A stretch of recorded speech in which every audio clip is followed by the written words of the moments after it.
बिहार चुनाव प्रचार का आज आखिरी दिन है। शाम 5 बजे के बाद थम जाएगा चुनाव प्रचार का लाउडस्पीकर। आखिरी दौर में 9 जिलों की 57 सीटों पर वोटिंग होनी है। चुनाव प्रचार के आखिरी दिन एनडीए और महागठबंधन के नेता पूरी ताकत झोंक रहे हैं।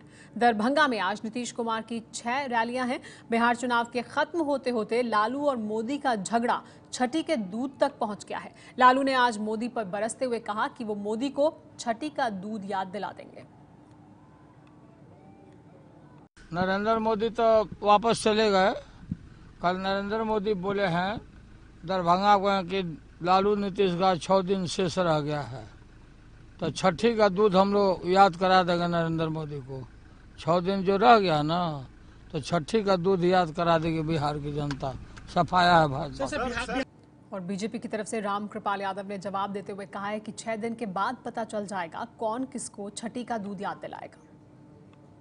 ठीक 6 दिन के बाद पता चल जाएगा ना कौन किसको छठी का दूध याद दिलाता है। बिहार की जनता तय कर ली है, पता चल जाएगा। ठीक 6 दिन, बहुत समय बचा हुआ नहीं है। 6 दिन के बाद कौन किसको छठी का दूध याद दिलाएगा ये पता चल जाएगा। बीजेपी के नेता और केंद्रीय मंत्री गिरिराज सिंह ने आरएसएस की जनसंख्या नीति के प्रस्ताव का समर्थन किया है।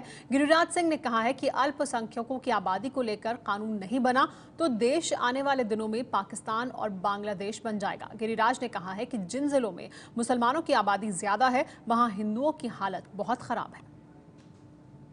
हमारे साथ मोदी सरकार में मंत्री और बिहार के वरिष्ठ नेता गिरिराज सिंह हैं, उनसे बात करते हैं। गिरिराज जी, ये असहिष्णुता क्यों बढ़ रही है? आपको वजह क्या लग रही है? ये राजनीतिक असहिष्णुता।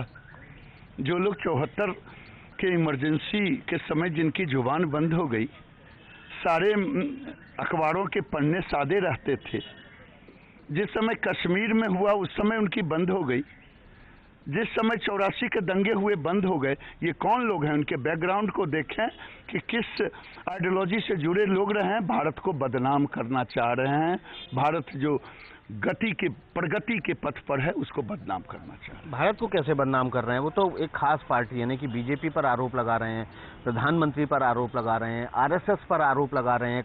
कल आरएसएस ने एक प्रस्ताव पास किया कि जनसंख्या नीति बनाई जाए। क्या गुनाह किया?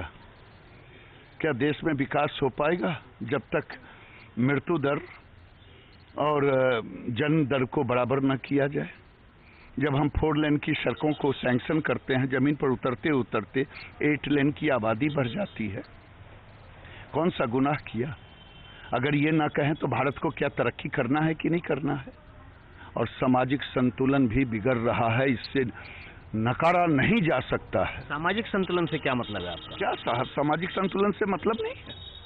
भारत जैसे देश में आज देख लें कि जिस ढंग से जनसंख्या अव्यवस्थित हो रहा है, सुरसा की तरह मुंह बाए हुए है, तो जो लोग जनसंख्या नियंत्रण को ऑप्ट नहीं कर रहे हैं तो कोई न कोई व्यवस्था तो करनी होगी ना। ये तो आप किसी राज्य की तरफ विशेष की तरफ इशारा कर रहे हैं, किसी संप्रदाय विशेष की तरफ इशारा कर रहे हैं, क्योंकि जनसंख्या तो पूरे देश में एक साथ बढ़ रही है। बढ़ रही है, कौन लोग बढ़ा रहे हैं?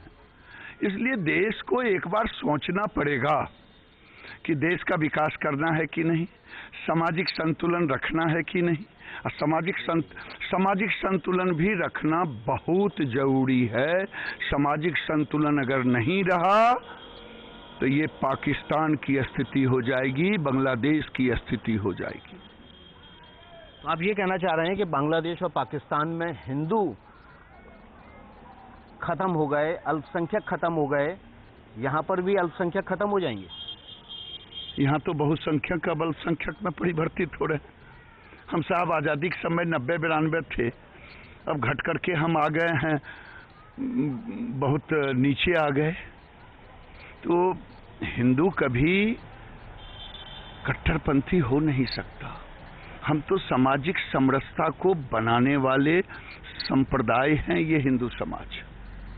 और आप देखें जिस जिले में सामाजिक संतुलन बिगड़ा है वहाँ की स्थिति क्या है आप देख लें। वहाँ एक समुदाय को रहना मुश्किल हो गया। किसका रहना मुश्किल हो गया? जिनको आज आप बहुसंख्यक कर रहे हैं वहां बेचारे वो अल्पसंख्यक हो गए हैं। उनके सांस्कृतिक विरासत आज खतरे में है। किसकी बात आप करते हैं? लोग ऐसी ऐसी बातों को बोल करके सूडो सेकुलरिज्म के पराकाष्ठा पर झंडा पताका फहराते हैं, लेकिन सच न सुनने की ताकत है न सच कहने की ताकत है। बहुत बहुत धन्यवाद। गिरिराज सिंह जी का कहना है कि देश सहिष्णु है, हिंदू सहिष्णु है, लेकिन सामाजिक समरसता बनाए रखने के लिए, सामाजिक संतुलन बनाए रखने के लिए एक खास संप्रदाय को जनसंख्या नीति के दायरे में बांधना होगा, वरना बांग्लादेश और पाकिस्तान जैसी स्थिति बन जाएगी। विकास भदौरिया, एबीपी न्यूज, पटना।